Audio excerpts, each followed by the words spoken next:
Saudara William Shakespeare pernah mengatakan apalah arti sebuah nama, tapi di mata Arkan Bodana, seorang pakar metafisika, nama ternyata bisa berpengaruh banyak di kehidupan, terutama bagi si pemilik nama. Apakah berpengaruh untuk memenangkan pemilu atau kursi DPR kita tidak tahu. Namun menjelang pemilu kita lihat banyak nama bertebaran untuk dipilih oleh masyarakat. Untuk membahas mengenai arti maupun pengaruh sebuah nama, kita ikuti perbincangan rekan kami Teguh Parwinanda bersama Arkan Bodana yang telah direkam beberapa waktu yang lalu. Saudara, beberapa waktu lalu Anda mungkin pernah mendengar ada wacana untuk merubah nama Indonesia menjadi Nusantara. Tokoh yang berada di balik wacana itu adalah Arkan Bodana, seorang ahli metafisika. Sebuah wacana yang nampaknya membuat kita geleng-geleng kepala. Apa betul kalau kita merubah nama Indonesia menjadi Nusantara akan ada kebaikan bagi bangsa kita? Tanpa berpanjang lebar lagi, saya sudah bersama dengan tokoh yang saya maksud tadi, Arkan Bodana, untuk membahas lebih dalam lagi mengenai masalah ini. Pak Arkan, wacananya menarik, tapi bikin orang jadi pusing juga. Indonesia setelah sekian lama, 60 tahun kita punya nama itu, tiba-tiba Anda mengatakan sebaiknya diganti jadi Nusantara. Apa latar belakangnya?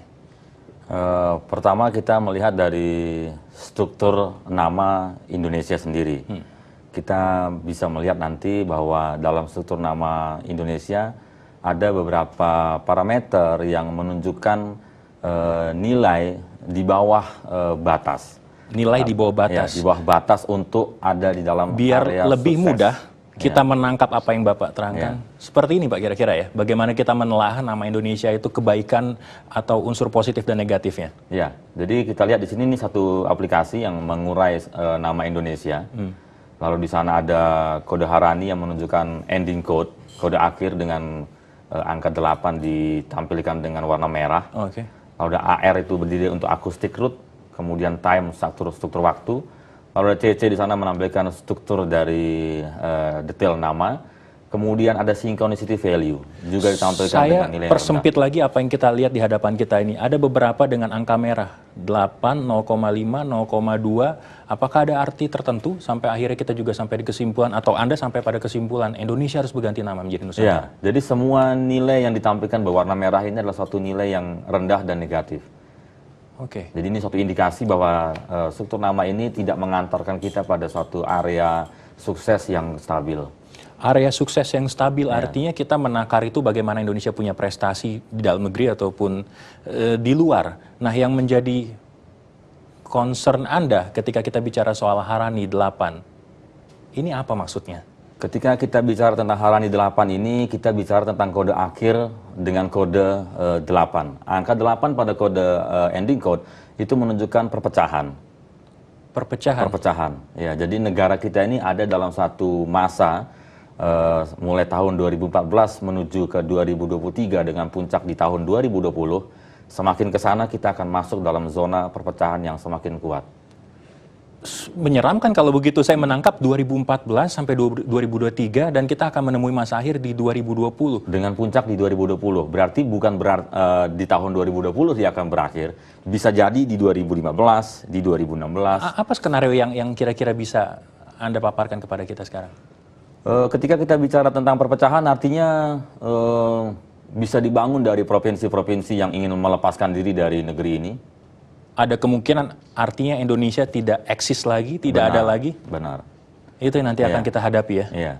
Oke. Kita akan lihat juga bagaimana dengan Nusantara yang Anda maksud. Kenapa nama Nusantara? Anda terpikir apakah karena kita selalu kerap menggunakan nama ini dalam berbagai kesempatan, akhirnya oke lah Nusantara mungkin nama yang tepat untuk Indonesia? Pertama ketika kita melihat nama Indonesia, kita menyadari bahwa nama ini sebenarnya bukan hasil dari produk bangsa kita. Ini datang dari bahasa asing dan dicetuskan pada tahun 1850 oleh seorang asing gitu ya. Biar adil kita lihat langsung. Kemudian kita lihat Nusantara. Kata ini adalah kata yang sudah lama dipakai di negeri ini dan kita lihat parameternya semua tidak ada yang merah. Saya tertarik dengan date of birth-nya Agustus 17, 2014. Anda berharap tahun ini nama ini bisa segera terrealisasi ya? Iya, itu satu harapan. Andaikan pun tidak nanti di 2015 mungkin atau 2016. Dan ada perubahan-perubahan di poin-poin yang tadi berwarna merah, Harani misalnya sekarang. Ya, di sini Harani menjadi 1 dan synchronicity value menjadi 1 ada di puncak dengan coherence value dari 0,2 naik ke 0,8. Harani kita tahu tadi adalah kode akhir. Kalau synchronicity, kira-kira apa itu maknanya? Itu adalah suatu kode yang menunjukkan relasi antara si negara ini dengan negara lain juga di dalam memanfaatkan kesempatan-kesempatan yang ada. Sementara yang tadinya hanya 0,5. Sementara coherence itu bicara tentang kemampuan bernegara. Dan dari tadi kita 0,2 di Indonesia dan kemudian 0,8 di Nusantara. Taruhlah kita sekarang sedang berada dalam kondisi Indonesia siap menghadapi pasar bebas. Ketika synchronicity berada di poin 1,0 ini, arti kita punya kans lebih bagus dengan Kita nama akan lebih Nusantara. siap dan mampu untuk menghadapi itu.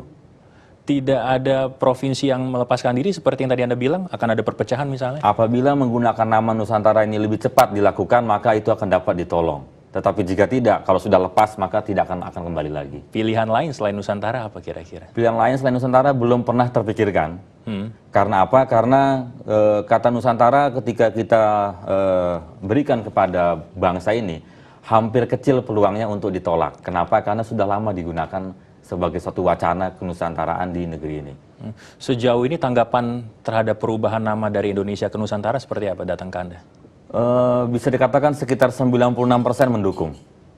96% Ya, mendukung. 96% mendukung. Dukungannya dari mana aja ini? 4% yang menolak itu saya rasa ya karena belum tahu tentang struktur nama seperti ini. Satu poin itu. Poin yang kedua mungkin berpikir bahwa ini bicara di arena musrik dan lain sebagainya. Tapi ini klinik dan ilmiah, Pak, sebagainya. Sementara yang kita lakukan adalah hal yang ilmiah. Ilmiah. Iya. Nah, kita tahu metafisika ada di balik ini semua, tapi mungkin belum banyak juga yang familiar dengan istilah ini. Metafisika itu apa, Pak? Betul. Metafisika kalau kita lihat dari akar bahasanya menunjukkan satu pengamatan pada suatu peristiwa yang terjadi dan mempelajari hal-hal apa sebenarnya yang menjadi sebab dari peristiwa itu. Itu Jadi juga bukan hanya yang terlihat saja, tetapi hal-hal yang tidak terlihat itu apa saja sih? Itu yang kita pelajari. Nah, yang menarik adalah tahun 2014 ini sesuai dengan Anda berharap juga nama Indonesia bisa berganti menjadi Nusantara, kita akan menyongsong satu perhelatan akbar demokrasi, pemilu. Pemilu. Kalau kita lihat dari akar bahasanya menunjukkan satu pengamatan pada suatu peristiwa yang terjadi dan mempelajari hal-hal apa sebenarnya yang menjadi sebab dari peristiwa itu. Itu Jadi juga bukan hanya yang terlihat saja, tetapi hal-hal yang tidak terlihat itu apa saja sih? Itu yang kita pelajari. Nah, yang menarik adalah tahun 2014 ini sesuai dengan Anda berharap juga nama Indonesia bisa berganti menjadi Nusantara, kita akan menyongsong satu perhelatan akbar demokrasi, pemilu. Pemilu. Bagaimana kaitannya dengan nama Indonesia, Nusantara, dan mereka yang semua berkecimpung dalam pesta demokrasi ini kita akan bahas nanti, Pak ya. Baik. Dan saudara kami masih akan segera kembali sesaat lagi.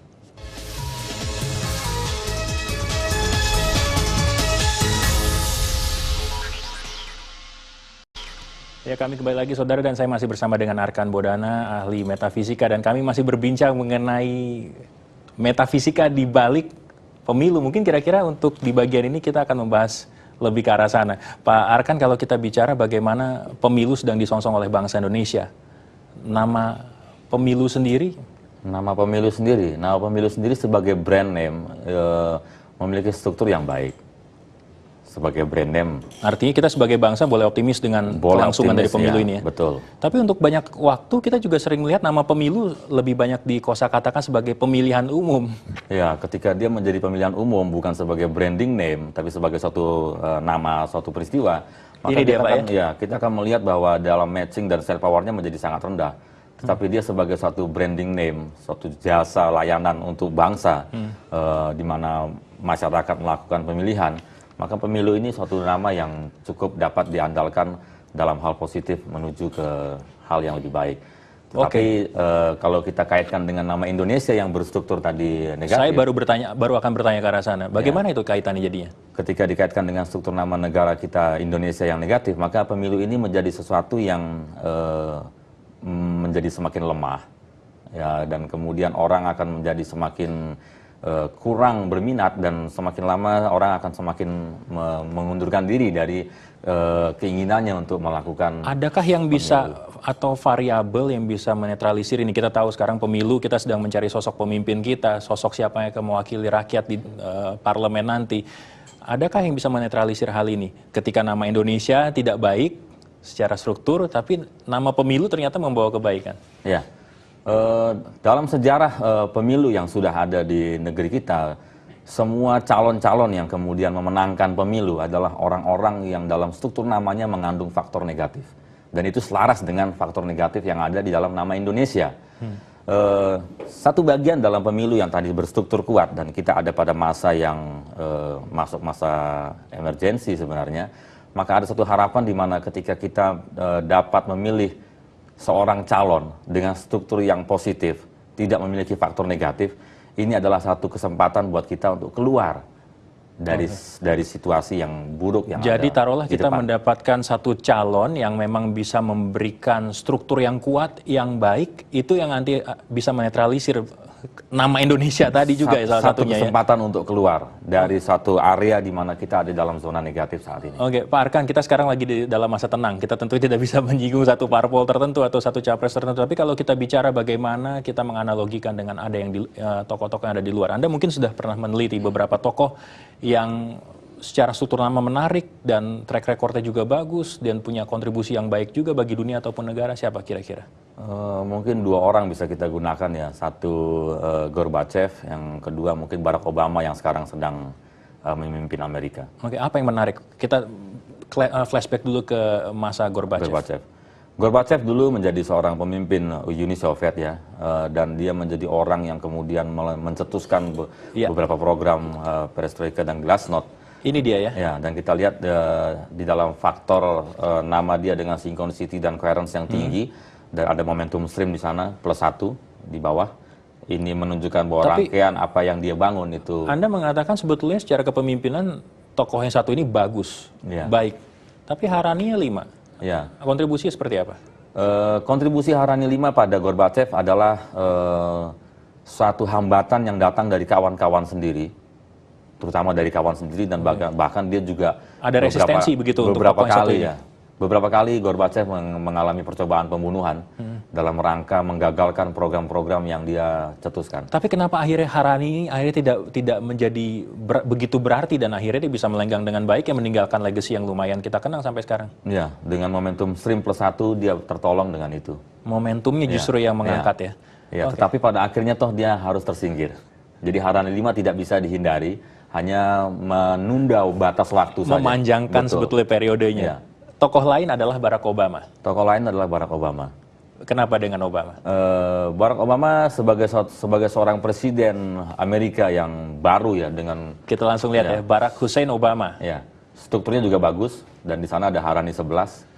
Dan ketika ada Harani 11 maka dia akan masuk pada satu masa di mana kemudian orang yang tadinya mendukung pun pelan-pelan mulai mundur dan bahkan menunjuk dia gitu sebagai tokoh yang menyebabkan banyak hal. Seperti dengan jelas Anda sudah menggambarkan 2 periode yang dijalani Obama, mendekati akhir periodenya dukungannya menurun ya, popularitasnya juga menurun ya. Makin menurun dan orang menunjuk dia sebagai satu orang yang menyebabkan masalah-masalah baru. Seperti itu. Kalau kita lihat juga Indonesia sekarang sedang menghadapi pemilu. Kita akan memilih siapa yang akan berada di kursi parlemen dan siapa yang akan memimpin negara ini 5 tahun ke depan. Ya. Apa kira-kira yang bisa dilakukan bangsa ini, warga kita, untuk bisa mempersiapkan diri dengan baik? Satu hal, bangsa kita tentu belum banyak tahu tentang parameter-parameter tadi. Hanya kita bisa berbagi ilmu pengetahuan, menunjukkan pada mereka siapa sih orang-orangnya yang bisa menjadi pemimpin bangsa ini untuk keluar dari kesulitan-kesulitan yang dihadapi oleh negeri ini. Dan pada kesempatan yang akan datang mungkin ya kita bisa menunjukkan beberapa orang yang memiliki parameter yang baik sehingga kita dapat memilih dari mereka siapa yang memimpin negeri ini. Satu hal yang mungkin sering dipusingkan juga oleh warga kita adalah ketika kita memperbandingkan pemilu dulu partainya cuma sedikit, pemilu sekarang partainya banyak, kita pun pusing akhirnya melihat begitu banyak nama yang keluar untuk bisa dipilih. Tanggapan Anda seperti apa? Ya, semakin banyak pilihan semakin membuat orang bingung. Apalagi kita bicara tentang program-program kepartean, bisa dibilang hampir sama sebenarnya dari satu partai ke partai lain.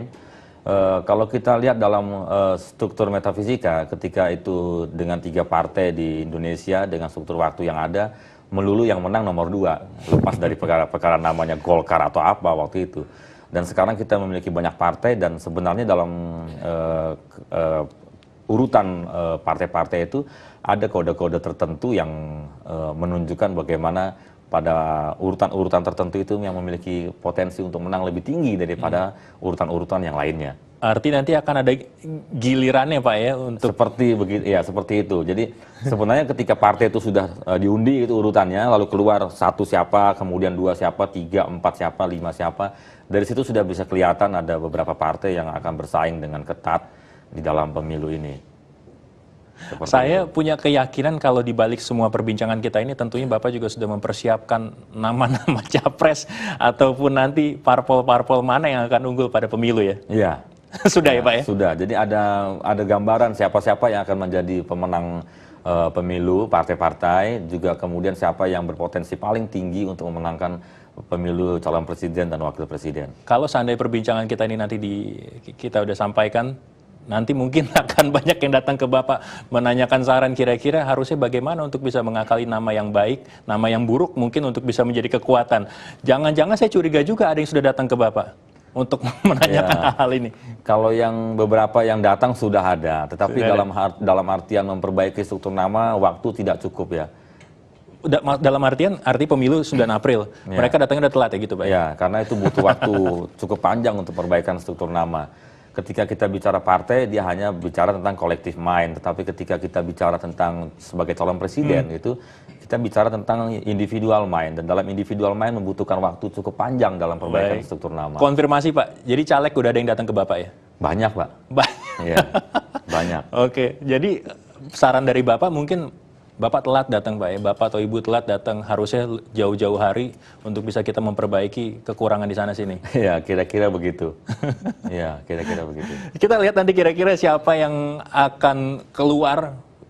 Kalau saya pribadi tidak ingin menggunakan kata pemenang, tapi lebih siapa yang nanti akan lebih dipercaya oleh masyarakat untuk bisa menyuarakan aspirasi ataupun memimpin negeri ini. Kita nanti bergabung lagi Pak ya, tanggal 9 April. Baik. Dan Anda saudara juga bisa menyaksikan perbincangan kami lebih lengkap nanti pada tanggal 9 April 2014 untuk mengetahui bagaimana para pemimpin kita ataupun calon pemimpin kita yang nanti akan membawa nama Indonesia ke depannya dalam program Kompas Hitung Cepat. Jangan lewatkan programnya nanti pada tanggal 9 April 2014. Terima kasih. Sampai jumpa.